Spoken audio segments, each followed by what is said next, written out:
오늘은 맥주 감사 주일로 하나님께 영광을 돌리고 있습니다. 맥주 감사 주일, 우리가 심고 우리가 거두는 그 일을 하는 것이죠. 과연 우리는 무엇을 심고 무엇을 거두며 살아가고 있습니까? 어떤 사람들은 서운함의 씨를 뿌리고 왜 나에게 서운하게 대합니까? 그렇게 묻는 사람도 있습니다.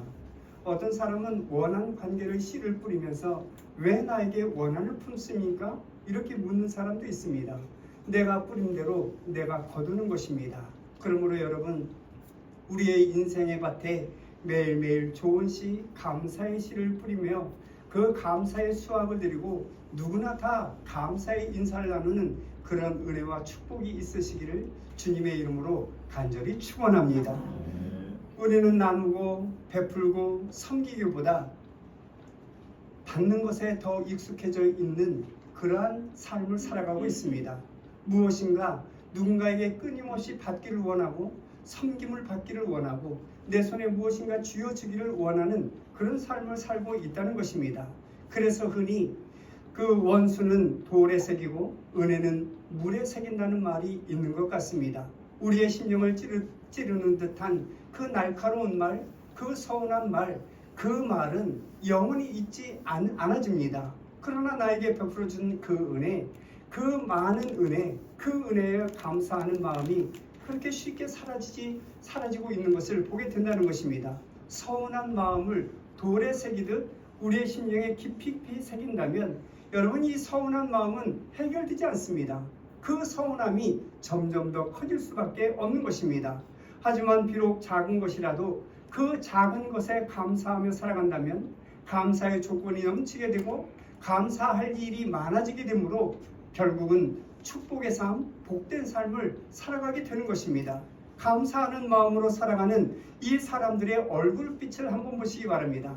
그 얼굴빛은 항상 밝습니다. 그리고 항상 미소가 끊어지지 않습니다. 웃음이 사라지지 않습니다. 그리고 그런 사람들의 생활 깊이 들어가 보면 그 가정은 항상 행복이 넘치고 기쁨이 넘치는 가정이 되는 것을 볼 수 있습니다. 오늘 본문의 말씀을 보시면 먼저 감사함으로 하나님께 제사를 드리라고 시편 기자는 우리에게 권면의 말씀을 하고 있는 것을 보게 됩니다. 그렇습니다. 진정 우리가 하나님의 자녀라면 하나님의 백성으로서 먼저 하나님 앞에 감사의 제사로 영광 돌리며 살아가는 하나님의 사람들이 되어야 하는 것입니다. 많은 사람들이 기쁜 일이 있을 때, 형통한 일을 만났을 때, 그리고 성공했을 때, 좋은 일이 있을 때, 그런 때는 하나님 앞에 감사의 찬양과 감사의 제사를 드리지만 실패했을 때, 나쁜 일이 닥쳐왔을 때, 고난이 닥쳐왔을 때, 그리고 그 감사하지 못한 일이 생기는 그 일을 당했을 때는 하나님 앞에 감사하기보다 하나님 앞에 원망하며 불평을 토해내는 그런 사람들을 쉽게 찾아볼 수 있습니다. 그런데 하나님께서는 그런 절망적인 상황 속에서도 감사함으로 제사를 드리고 감사함으로 하나님께 영광 돌리라고 말씀하고 있는 것을 보게 됩니다. 나의 창고에 곡식이 가득하고 풍성해서 감사하는 것이 아니라 하박국 선지자처럼 비록 무화과 나무가 풍성하지 못해도 포도나무에 열매가 없어도 그리고 감람나무에 소출이 없다 할지라도 내 농과 밭에 아무런 그러한 식물이 없고 외양간에 송아지가 없다 할지라도 하나님, 그 하나님의 이름만으로도 감사드릴 수 있는 하나님의 사람들이 되어야 하는 것입니다. 그렇게 감사하는 마음으로 감사의 생활을 할 때 하나님께서는 우리가 환난을 만났을 때 그 고난의 구렁텅이에 빠져 있을 때 우리를 건져주시겠다고 말씀하고 있습니다. 우리를 그 고난의 구렁텅이에서 건져주셔서 우리를 영화롭게 하고 또한 하나님을 영화롭게 할 수 있는 그 계기로 만들어 주시겠다고 약속의 말씀을 해 주십니다. 오늘 본문 15절 말씀입니다. 환난날에 나를 부르라. 내가 너를 건지리니 내가 나를 영화롭게 하리라. 이렇게 말씀하고 있는 것을 보게 됩니다. 어떻게 보면 우리의 인생이라는 것은 언제나 환난의 연속인 것 같습니다. 그리고 그 환난 속에서 헤어나지 못하는 삶을 계속적으로 살아가고 있는 것 같습니다. 왜냐하면 늘 고통의 연속이고 늘 환난의 연속이 우리의 삶 앞에 펼쳐져 있기 때문에 그렇습니다. 우리 앞에 펼쳐진 이 암울한 일들이 얼마나 많습니까? 우리 앞에 펼쳐진 이 절망적인 상황들이 얼마나 많습니까? 그것이 우리를 얼마나 억압하고 얼마나 짓누르고 있습니까? 그런데 무엇을 감사하고 어떤 것을 감사하라고 말씀하고 있는 것입니까?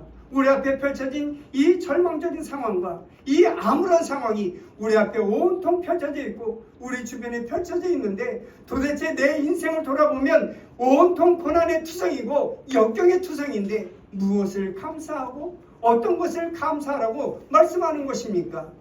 우리의 인생을 돌아보면 참으로 하나님 앞에 감사할 것이 없는 것 같습니다. 우리의 앞을 쳐다보면 막막하기 그지없기 때문에 하나님 앞에 감사할 일이 없는 것 같습니다.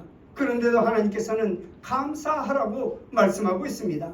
그렇게 감사함으로 하나님께 제사를 드리며 살면 그 환난과 고난이 닥쳤을 때 그 고난의 자리에서 그 환난의 자리에서 건져주심으로 그 절망의 자리에서 이끌어내 주심으로 말미암아 우리가 믿고 있는 그 하나님이 어떤 하나님인지 알게 해 주시겠다는 것입니다. 우리가 도대체 어떤 은혜로 살고 있는지 그 은혜를 알게 해 주시겠다는 것입니다. 그 기쁨이 무엇인지 알게 해 주시겠다는 것입니다. 하나님과 동행하는 것, 그 동행함이 도대체 무엇인지 알게 해 주시겠다는 것입니다. 그래서 감사함으로 제사를 드리고 감사의 삶을 살라고 우리에게 말씀하고 있는 것입니다. 뿐만 아니라 그렇게 우리에게 은혜를 베푸시고 감사의 조건을 넘치게 해주시는 그 하나님 앞에 감사와 찬양을 드릴 때 더욱더 하나님을 영화롭게 해 드릴 수 있는 그러한 은혜를 우리에게 제공해 주시겠다고 말씀하고 있는 것입니다. 여러분, 하나님으로부터 그런 약속을 받았다면 이제 하나님께 제사를 드리는 것, 그러한 주의 백성들이 되어야 되지 않겠습니까? 그러므로 여러분, 어떤 처지, 어떤 환경에 있다 할지라도 나와 동행하시는 그 하나님을 만나고 어떤 처지, 어떤 환경에서도 나에게 베풀어 주시는 그 하나님의 은혜를 기억하며 매일매일 감사함으로 제사를 드리는 하나님의 사람들이 되시기를 주님의 이름으로 간절히 축원합니다. 또한 어떠한 감사함으로 제사를 드릴 때 하나님께서는 우리를 존귀한 존재로 만들어 주시느냐 이것입니다. 마가복음 14장과 요한복음 12장 말씀을 보시면 베다니의 그 나병 환자인 시몬 집에서 식사를 하는 주님을 볼 수가 있습니다. 주님께서 식사를 하십니다. 그런데 한 여인이 나타나 값비싼 향유에 옥합을 깨뜨려 예수님의 머리에 붓습니다. 그리고 흘러내리는 그 향유, 그것을 자신의 머리카락에 묻혀서 주님의 팔에 그렇게 묻혀드립니다. 그때 가룟 유다가 분을 내어 이렇게 말합니다. 아니, 이것을 팔면 300데나리온이나 되는데 그것을 팔아서 가난한 사람들에게 나누어 줄 것이지 왜 그것을 허비하느냐, 왜 그것을 깨뜨려서 쓸데없이 쓰느냐, 그렇게 책망하고 있는 것을 보게 됩니다. 그때 그 가룟 유다를 말리면서 주님께서 이렇게 말씀하고 있습니다. 마가복음 14장 9절 말씀입니다. 내가 진실로 너희에게 이르노니 온 천하에 어디서든지 복음이 전파되는 곳에는 이 여자의 행한 일도 말하여 그를 기억하리라, 이렇게 말씀하고 있는 것을 보게 됩니다.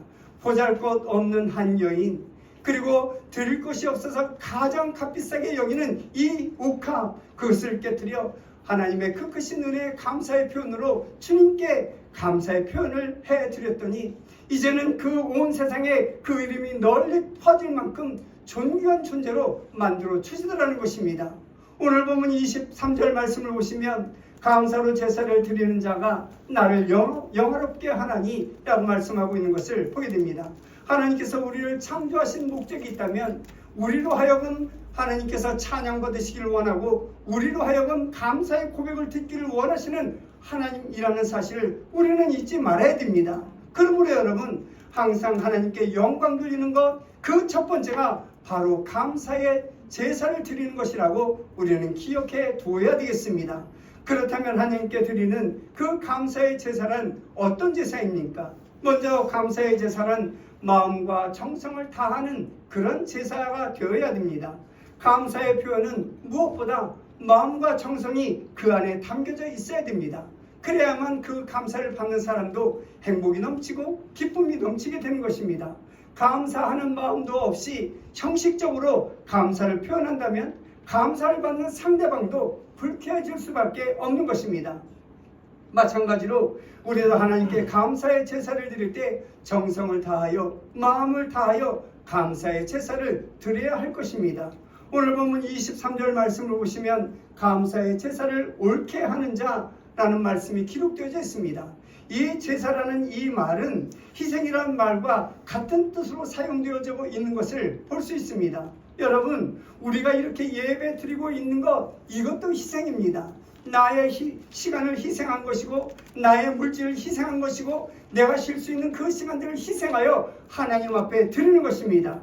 이렇게 감사의 제사를 드리는 그 사람들에게는 그 희생으로 말미암아 하나님의 은혜가 부어지게 되고 하나님의 축복이 부어지게 되는 것입니다. 우리는 풍요로울 때 얼마든지 감사의 제사를 드릴 수가 있습니다. 그렇지 않습니까?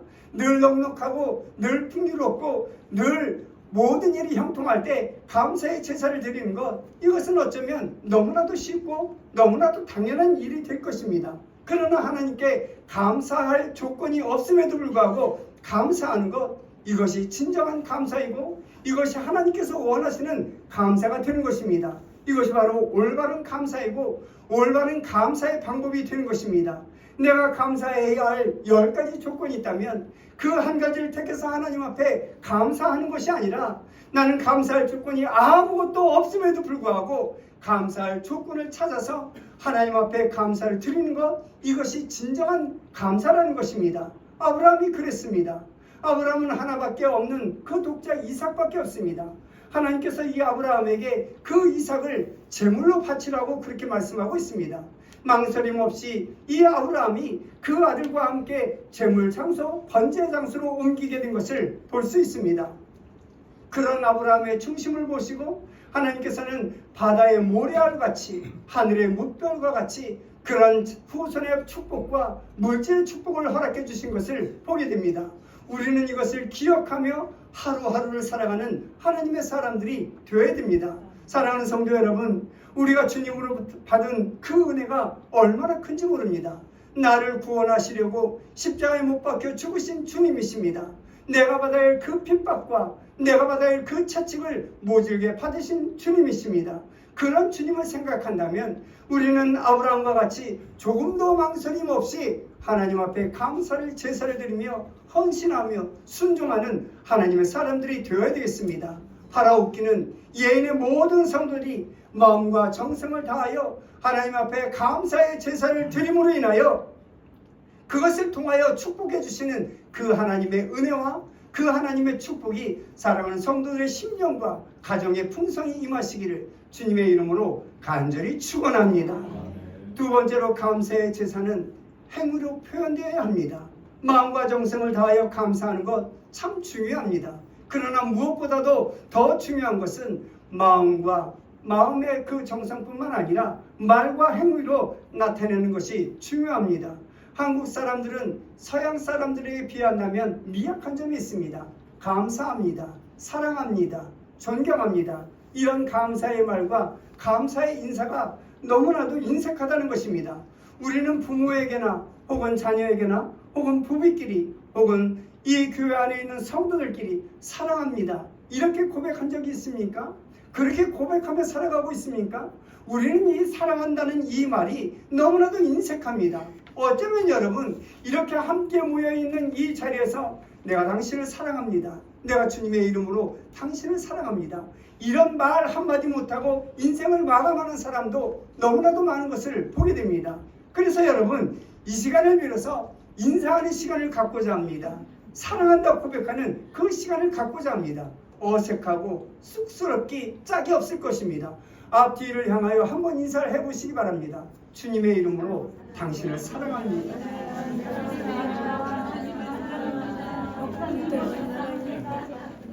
정말로 사랑하는 마음으로 고백하는 주의 백성들이 되시기를 주님의 이름으로 간절히 축원합니다. 그렇다면 이제 이렇게 사랑한다고 고백했다면 그 사랑을 실천하는 하나님의 사람들이 되어야 됩니다. 사랑한다고 고백해놓고 뒤로 돌아서는 이렇게 해서는 안 된다는 것입니다. 사랑한다고 고백했다면 이제 서로 아끼고 섬기고 도와주고 협력하는 그 사랑을 실천하는 주의 백성들이 되어야 되는 것입니다. 마찬가지로 하나님께 감사를 드리는 것도 동일합니다. 감사하다고 고백하는 것으로 끝나는 것이 아니라 감사의 고백의 표현이 우리의 삶 가운데 있어야 되는 것입니다. 말씀으로 인하신 그 하나님, 그러므로 우리는 늘 말씀을 묵상하는 주의 백성들이 되어야 되고 하나님과 영적으로 교류하는 그 기도에 힘쓰는 주의 백성들이 되어야 됩니다. 또한 하나님께 영광 돌리는 이 예배에 참여하기를 기뻐하는 하나님의 사람들이 되어야 됩니다. 뿐만 아니라 하나님의 사랑을 품고 세상 속에 들어가서 하나님의 말씀을 증거하고 하나님의 말씀을 선포함으로 인하여 죽어져 가는 영혼을 구원해내는 그러한 일들을 행하는 사랑하는 성도들이 되어야 됩니다. 사랑하는 성도 여러분, 말로만 하나님을 사랑한다고 고백할 것이 아니라 주님의 이름으로 그 감사를 실천하는 사랑하는 성도들이 되시기를 주님의 이름으로 간절히 축원합니다. 그래서 이 안에 모든 성도들이 이 세상의 빛과 이 세상의 소금이 되고 이 세상의 그리스도의 향기가 되는 그런 은혜와 그런 은총이 있으시기를 주님의 이름으로 간절히 축원합니다. 세 번째로는 신속하게 감사의 인사를 표현하라는 것입니다. 요새 통신수단이 얼마나 발달되었는지 모릅니다. 목소리를 듣고 싶으면 그저 핸드폰에 버튼만 누르면 그 사람의 목소리를 들을 수가 있습니다. 그 사람이 보고 싶으면 그 사람의 번호를 누르고 영상통화를 하면 됩니다. 이처럼 이 통신수단이 너무나도 잘 발달되었습니다. 그리고 정말 보고 싶고 정말 사랑하는 사람이 있어 이렇게 문자를 보냅니다. 카톡을 보내죠. 자기야 사랑해, 자기야 정말 보고 싶다, 왜 이렇게 보고 싶은지 몰라, 그렇게 카톡을 보냅니다. 그런데 상대방이 아무런 대답도 없습니다. 그래서 속에서 부글부글 끓어오르기 시작합니다. 아니 이것이 나를 사랑하는 게 맞아?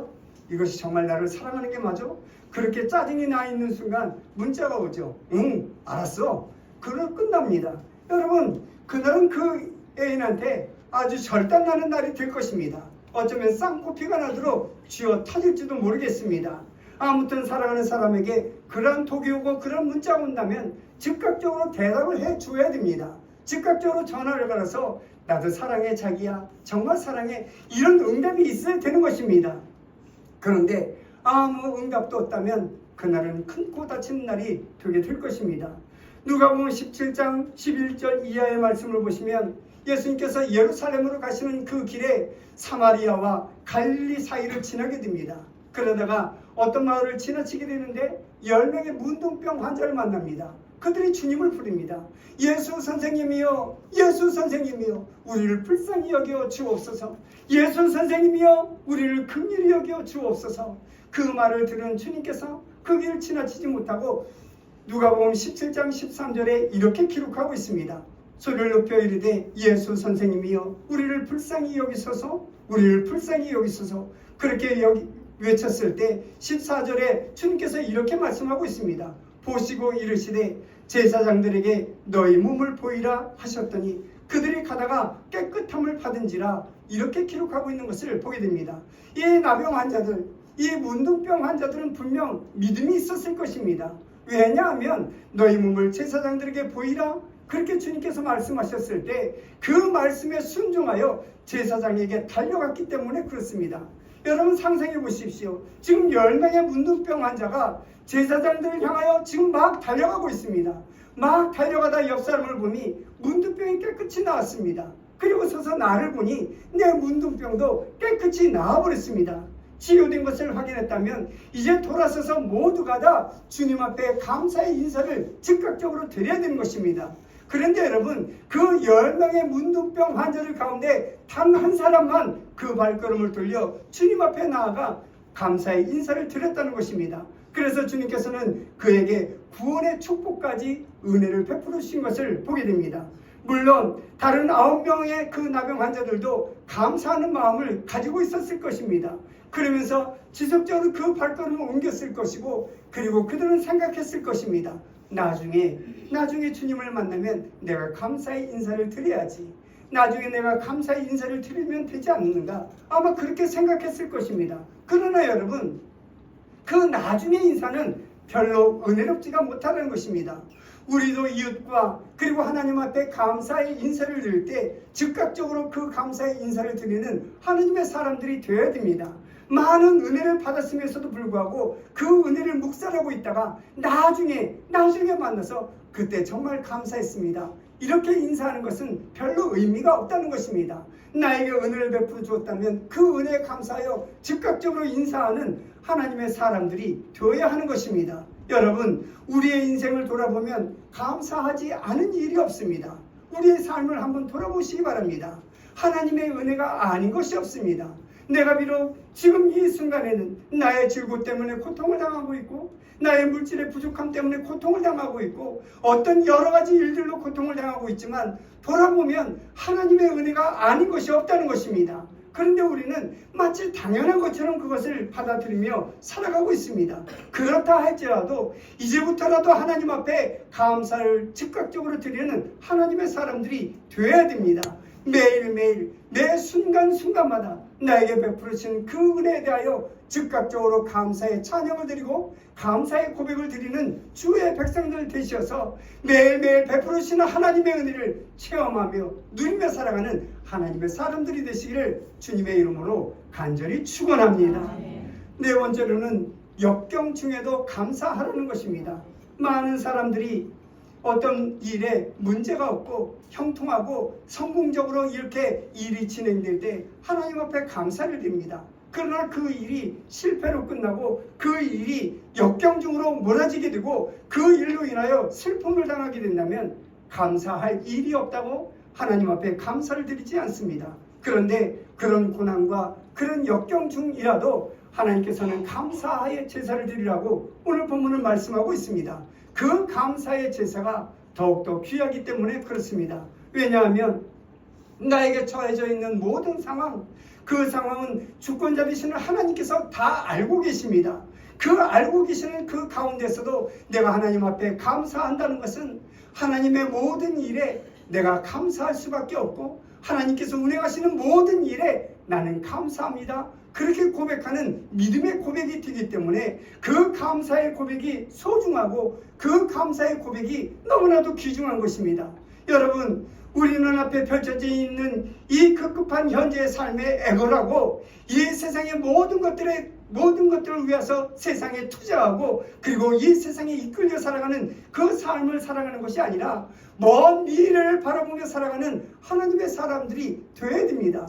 현재의 모든 일이 형통하다고 해서 하나님께 감사하고, 현재의 일이 잘 풀리지 않고 현재의 일이 고난이라고 해서 하나님 앞에 감사하지 않는다면 그 믿음은 참으로 시원치 않은 믿음의 사람이라 말할 수 있게 될 것입니다. 우리는 오직 하나님의 간섭하심과 하나님의 인도하심을 믿고 따라 사는 하나님의 사람들입니다.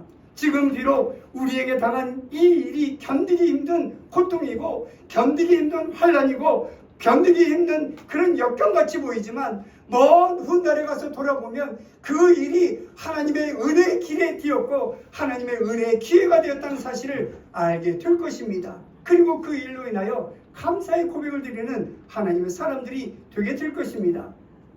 그래서 사도 바울은 데살로니가서서 5장 15절에서 16절에서 18절에 이렇게 고백하고 있는 것을 보게 됩니다. 항상 기뻐하라, 쉬지 말고 기도하라, 범사에 감사하라. 이것이 그리스도 예수 안에서 너희를 향하신 하나님의 뜻이니라, 이렇게 말씀하고 있는 것을 보게 됩니다. 우리는 종종 하나님의 뜻이 어디 있느냐고 외치며 하나님의 뜻이 어디에 있느냐고 울부짖는 우리의 모습을 보게 됩니다. 참으로 고난과 역경이 휘몰아칠 때 우리는 하나님 앞에 울부짖으며 기도하죠. 하나님, 도대체 하나님의 뜻이 어디에 있는 것입니까? 도대체 하나님의 뜻이 어디에 있기에 내가 이런 고통과 이런 역경을 당해야 되는 것입니까? 그렇게 울부짖는 것을 보게 된다는 것입니다.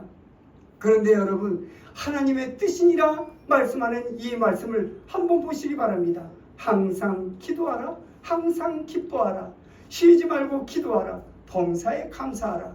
여러분, 항상 기뻐하라, 쉬지 말고 기도하라, 범사에 감사하라.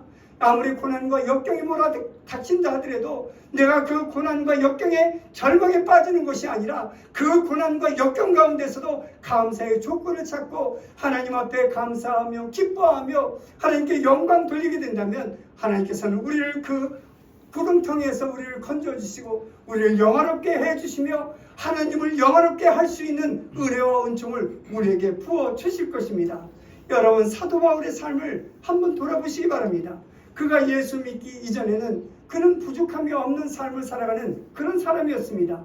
바리새인이고 귀족이고 로마의 시민권을 가진 사람이었습니다.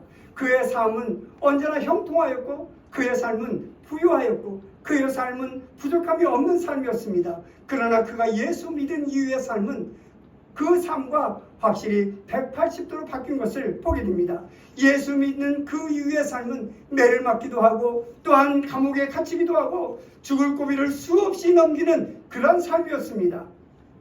그러면서도 그것이 예수님을 영접한 사도 바울의 삶임을 기억하고 사도 바울은 그 순간에도 하나님 앞에 매일매일 감사함으로 영광 돌렸던 것을 보게 됩니다. 하루는 신라와 함께 전도를 하다가 매를 맞습니다. 그리고 쇠고랑을 차게 되고 그리고 감옥에 갇히게 됐습니다. 그 감옥에 갇힌 상황을 한번 돌아보시기 바랍니다. 내가 하나님의 일을 하다가 내가 왜 이 감옥에 갇히게 됐는가? 내가 하나님의 일을 했는데 하나님께서는 왜 내 길을 가로막고 나를 이 감옥 속에 집어넣으셨는가? 여러분, 그렇게 원망할 수 있는 그런 시간이 아니겠습니까? 그러나 그 순간에도 바울과 실라는 하나님 앞에 감사의 제사를 드립니다. 감사의 찬송을 드리고 감사의 기도를 드립니다. 그랬더니 옥터가 움직이고 쇠고랑이 풀어지고 그리고 굳게 닫혔던 그 감옥문이 활짝 열리게 된 것을 체험하는 그러한 은혜가 있던 것을 볼 수 있습니다. 이와 같이 우리가 고난과 역경 가운데서도 오직 감사의 제사를 드리게 되면 우리의 삶에 얽매이고 있는 이 사탄의 권세가 끊어지게 되고 우리의 질병이 치료되게 되고 우리의 인생의 장애물이 거쳐지게 되고 하나님의 굳게 닫혔던 이 축복문이 활짝 열리게 될 것입니다. 그것을 체험하며 그것을 누리며 살아가는 주의 백성들이 되시기를 주님의 이름으로 간절히 축원합니다. 여러분, 힘들고 어려운 삶의 연속입니까? 참으로 절망적입니까? 참으로 미래를 바라보니 암담합니까? 아무리 힘들고 아무리 어렵더라도 예배를 소중히 여기고 고난과 역경 중에도 함께 하시는 그 하나님께 감사의 제사를 드림으로 그 하나님을 만나고 그 하나님의 은혜를 체험하며 오늘 하루하루 살아갈 때 하나님의 은혜와 하나님의 은총으로 살아가는 예인의 모든 성도들이 되시기를 주님의 이름으로 간절히 축원합니다. 기도하십니다.